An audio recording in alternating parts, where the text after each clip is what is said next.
Olá pessoal, professora Renata aqui da disciplina de Eletrônica Analógica 1 e hoje nós vamos começar a estudar os diodos. Então vamos entender os conceitos básicos dos diodos e as aplicações em circuitos eletrônicos, ok? Então vamos lá. Bom, o diodo semicondutor, pessoal, ele é um componente formado por uma junção PN. Então aqui nós podemos ver os diodos de silício e uma imagem exemplo do diodo de germânio, que são os dois mais utilizados atualmente. Porém, o de silício tem algumas vantagens que nós vamos citar mais na frente. Bom, então, na junção PN, nós temos um elemento tipo P e um elemento tipo N, onde o P, que é o anodo, ele consiste do silício dopado com boro ou galho, ou seja, é uma adição de outros materiais para que se gere uma polarização aqui nesse componente, certo? O cátodo, por sua vez, também chamado de K, ele é o silício dopado com fósforo ou arsênio, que dá essa característica negativa, né? Então a gente pode dizer que aqui é o terminal positivo e aqui o terminal negativo, pela característica de polarização que o silício obtém através da adição desses diferentes materiais aqui na junção PN, ok? Bom, aqui à direita nós temos a simbologia do diodo. Então, basicamente, nós podemos dizer que o diodo ele é um componente que vai permitir o fluxo de carga, ou seja, permitir que a corrente elétrica passe apenas em um sentido. Então, a gente pode ver que a simbologia assemelha-se a uma seta, né? Então, a corrente ela vai fluir do anodo para o cátodo, ok? Seguindo aqui o sentido da seta. Por outro lado, se a corrente vier nesse sentido, ou seja, do cátodo para o anodo, ele vai encontrar uma barreira aqui, representado por esse tracinho, né? Aqui na extremidade da seta. Então, a corrente fluindo do terminal negativo para o terminal positivo, não existe o fluxo de corrente, ok? Então, vamos lá. Bom, então as principais aplicações do diodo são de proteção, retificação. Existem alguns diodos especiais que nós vamos trabalhar e forçar quedas de tensão no circuito. Bom, então, no sentido de proteção de equipamentos e circuitos, você pode aplicar o diodo para proteger o circuito em casos de conexões invertidas da fonte. Então, ele vai proteger, vai evitar que a corrente reversa flua em determinado componente ou em determinado circuito. E também o diodo é aplicado juntamente a indutores. Por exemplo, bobinas de relés também, que nós vamos ver mais na frente, com a função de diodo de roda livre, ou seja, ele vai permitir um escape para a corrente em situações que os indutores armazenem corrente e não tenha por onde fluir, ou caso flua em determinados pontos do circuito, que possa danificar outros elementos. Então, a função de proteção como diodo de roda livre. Na retificação, ele pode exercer a função de conversão de corrente alternada para corrente contínua. Então, na sequência, nós vamos trabalhar também com diodos retificadores, que é o mesmo diodo utilizado para proteção de circuitos, porém com aplicação de retificação, ou seja, a fonte do seu celular, por exemplo, do seu notebook, tem circuitos com diodos, que nós vamos entender mais na frente como eles são aplicados para fazer essa conversão de corrente alternada, que é a tensão que nós temos na nossa tomada, né? Para a corrente contínua, para alimentar os nossos dispositivos eletroeletrônicos na nossa casa, por exemplo. Nos diodos especiais, nós temos o LED, né? Que é um conhecido nosso, que é um diodo emissor de luz. Temos o diodo Zener, que ele serve como um regulador de tensão, também muito aplicado em fontes. E para quedas de tensão, nós vamos entender por que ele é utilizado assim, né? Qual a sua característica que o faz ser aplicado para essa função. Bom, então o diodo semicondutor, aqui nós vemos a junção PN e a simbologia.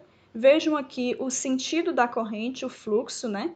Onde nós temos o positivo aplicado no anodo e o negativo aplicado no cátodo.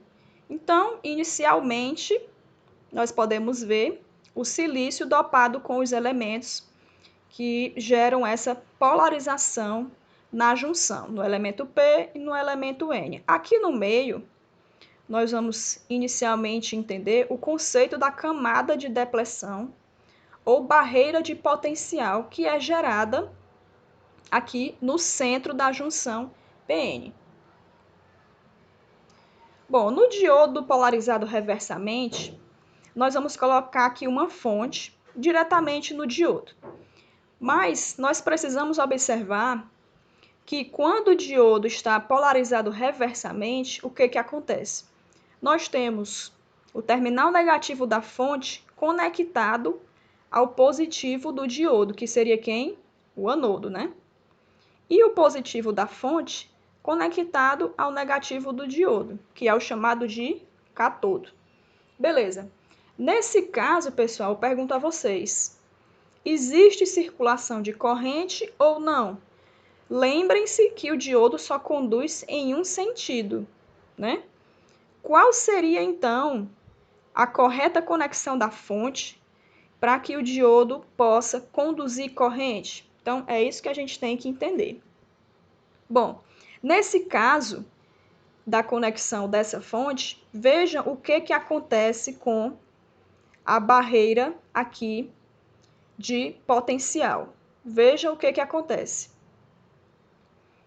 As cargas tendem a ser atraídas pela fonte. Então, as cargas positivas do elemento tipo P, que são predominantes, elas tendem a ser atraídas pelo terminal negativo da fonte. Por outro lado, aqui no elemento tipo N, onde há uma predominância de cargas negativas, elas tendem a ser atraídas pelo terminal positivo da fonte. Então, vejam o aumento aqui da camada de depleção. Ou seja, nós podemos deduzir que não há circulação de corrente quando o diodo está polarizado reversamente, beleza? Então, quando o diodo está polarizado reversamente, não há circulação de corrente e o diodo não conduz. Agora nós vamos analisar o caso do diodo polarizado diretamente.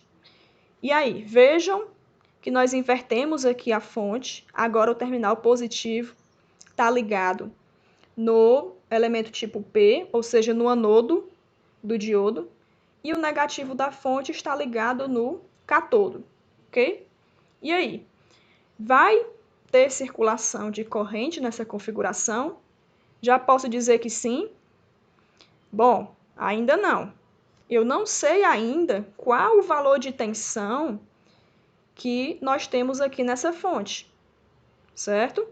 Então, observem aqui a camada de depleção como está. Então, vamos lá. Bom, na fonte agora eu tenho 0,3 volts aplicados ao diodo.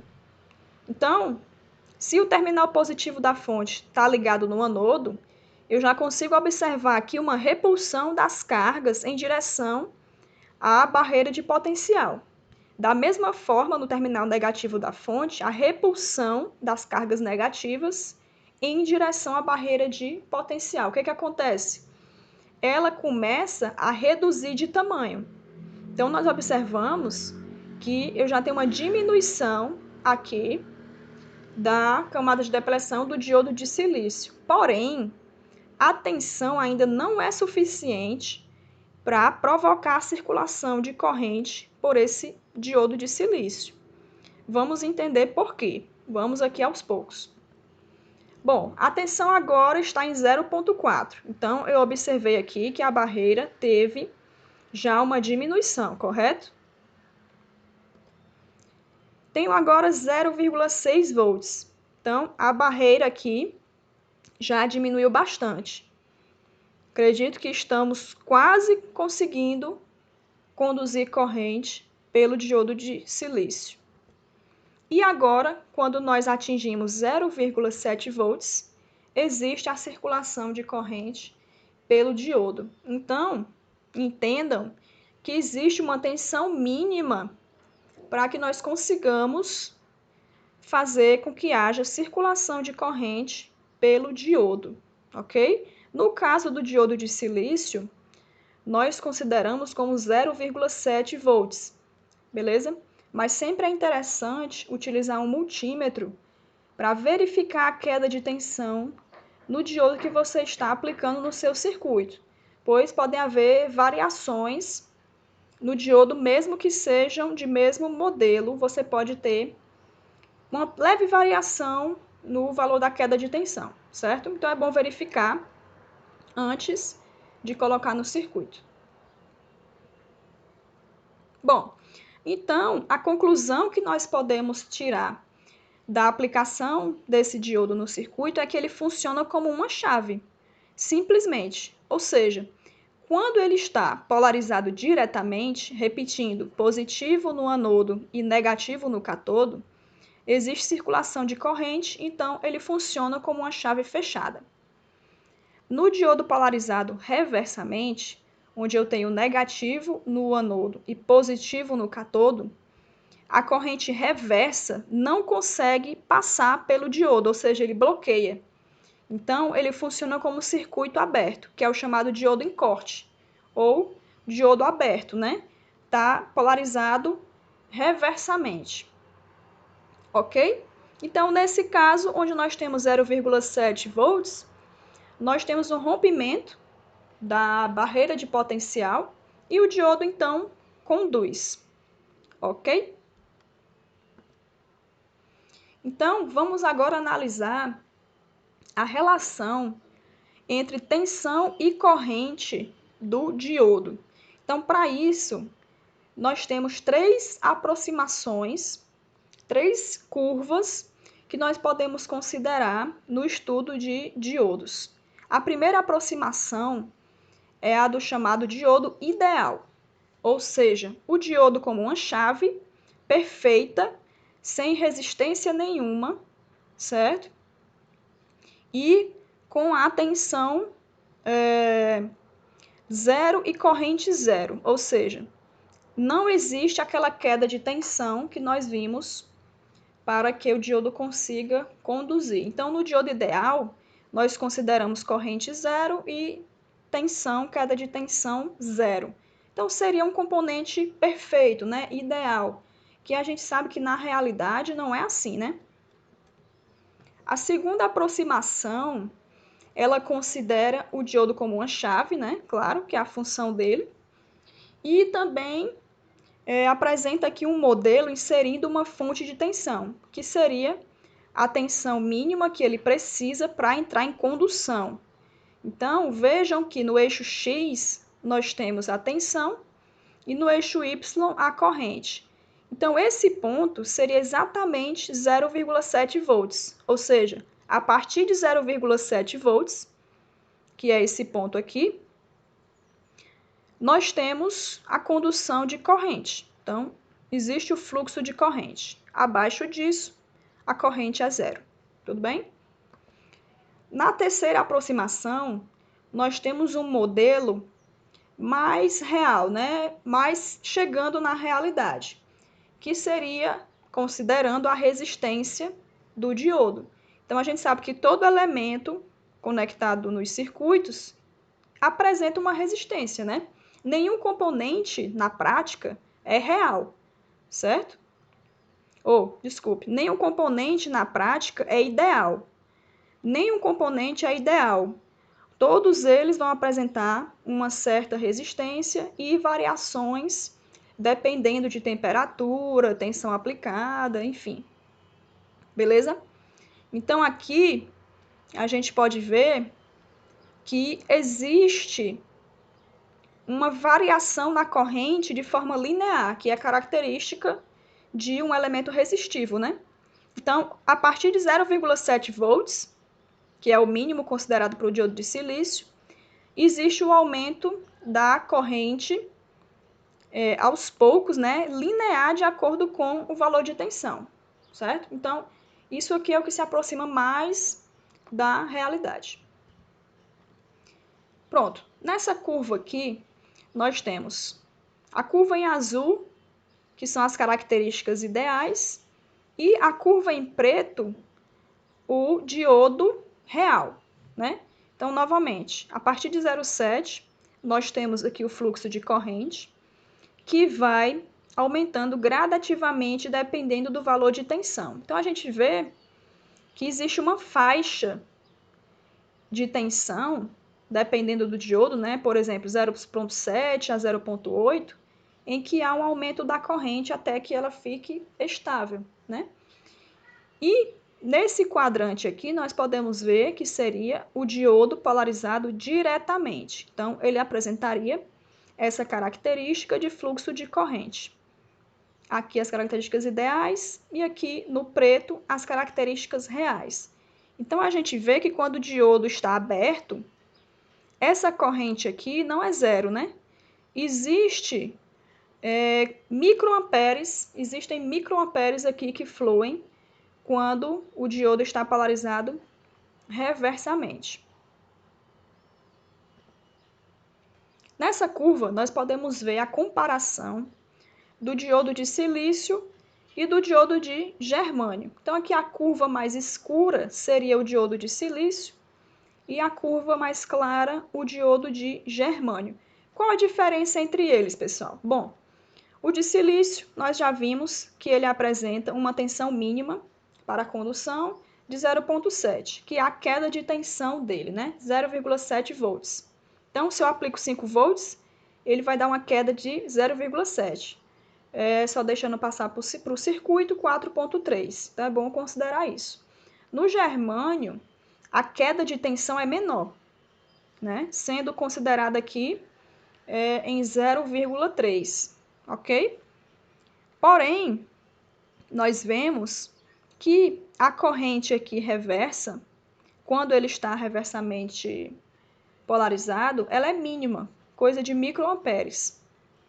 No de germânio, ela é um pouco maior, né? Aqui fica em torno de 0,01 microamperes, como está descrito aqui, e no de germânio chega a 1 microampere, que ainda é muito baixo, né? Num circuito onde não se necessita de muita precisão, isso é irrelevante. O que se considera mais na aplicação do diodo é a queda de tensão, que quanto menor, melhor. Então, professora, seria melhor utilizar o de germânio, né? Porque a queda de tensão é menor, eu perco menos energia. Só que tem um detalhe. O diodo de germânio, ele é mais sensível à temperatura, né? Então, o de silício, por ser mais resistente à temperatura, apesar de ter uma queda de tensão maior, ele ainda é mais utilizado, por ser mais resistente. Então, vamos aqui dar um nome a esse ponto da curva, a partir do qual existe fluxo de corrente. Então, esse ponto é chamado tensão de joelho, ok? A partir do qual existe um fluxo de corrente quando o diodo está polarizado diretamente, como mostra aqui o circuito. Temos aqui a fonte, positivo conectado no anodo, então existe fluxo de corrente. Então, aqui U seria a queda de tensão representada por esse ponto aqui da curva. Então, isso é importante quando nós analisamos o datasheet do componente, né, a folha de dados. E esse quadrante inferior aqui, que representa o diodo polarizado reversamente, é a tensão de ruptura, ok? Então, observando aqui os dois quadrantes juntos, nós temos a tensão de joelho no diodo polarizado diretamente e a tensão de ruptura, a partir da qual o diodo começa a conduzir corrente reversa, né? Esse ponto aqui, nós temos que entender que o diodo ele não vai proteger o circuito para todos os níveis de tensão, não, né? Então, como tudo na vida, ele também tem os limites dele.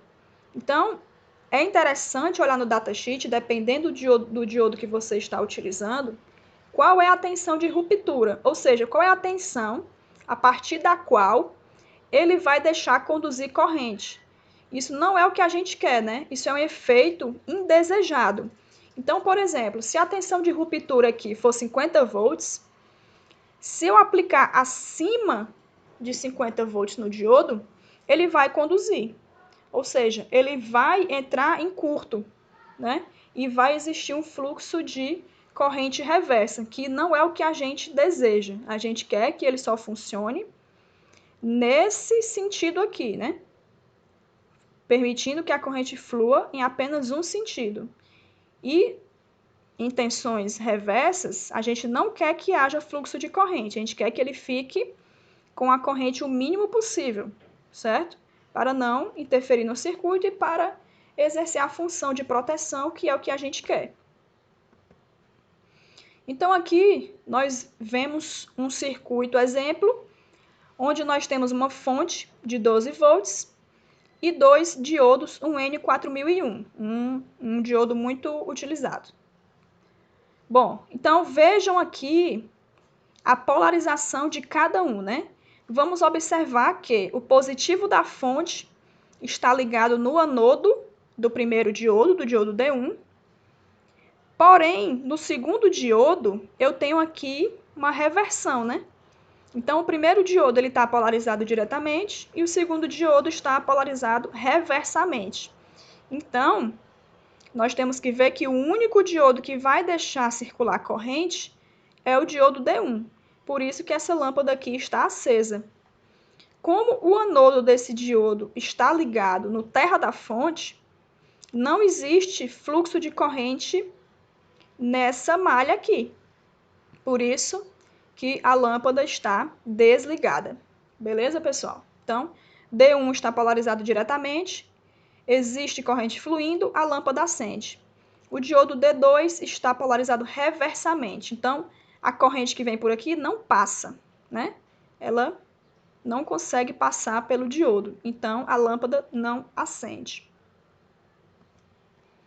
E o LED, que é um diodo emissor de luz, nada mais é do que um componente que nós utilizamos bastante para indicação luminosa nos circuitos, né? E o que acontece nesse diodo? Nesse diodo, os elétrons, eles perdem energia na forma de radiação. Então, eles liberam energia na forma de luz, por isso que nós conseguimos visualizar diversas cores aí nos LEDs, né? E nós podemos utilizar para indicação luminosa nos circuitos. Então, o diodo emissor de luz, que é o LED, ele é muito utilizado para identificar se existe corrente fluindo em determinada parte do circuito, correto? E eles podem emitir luz tanto na faixa de luz visível, quanto infravermelha ou ultravioleta. E quando nós inserimos o LED no circuito, ele tem a mesma representação do diodo, só que nós acrescentamos duas setinhas para fora, indicando que ele está emitindo luz. Então, quando vocês observarem o diodo com essas setinhas, quer dizer que é um LED, beleza? Então, ele vai ter uma queda de tensão também, certo? Em cima dele, que é maior que a queda de tensão do diodo. Vai variar aí entre 1,8 volts, 2 volts, 2,2, dependendo do LED. É a tensão que ele vai precisar para funcionar. E, normalmente, quando nós ligamos na tensão, como essa fonte aqui, por exemplo, tem 9 volts, ou se for uma fonte de 5 ou de 12 volts, nós precisamos colocar uma resistência, né, para limitar a tensão no LED. Normalmente o LED vai consumir aí 20 miliamperes, que é a corrente desse circuito aqui. O restante da tensão vai ficar em cima do resistor, protegendo o LED, para que ele não queime, né? Bom, pessoal, então era isso que eu queria mostrar para vocês hoje. Então, fazendo um breve resumo, nós podemos concluir que o diodo funciona como uma chave, né? Deixando conduzir a corrente em apenas um sentido, protegendo os circuitos, né? E ele é um curto quando está conduzindo e é um circuito aberto quando está em corte, quando está na região de não condução, ou seja, polarizado reversamente. Então, conduzindo, ele é um curto-circuito, né? E na região de não condução, polarizado reversamente, ele funciona como um circuito aberto, não deixando passar corrente. Beleza, pessoal? Então é isso. Muito obrigada pela atenção e até a próxima. Tchau, tchau.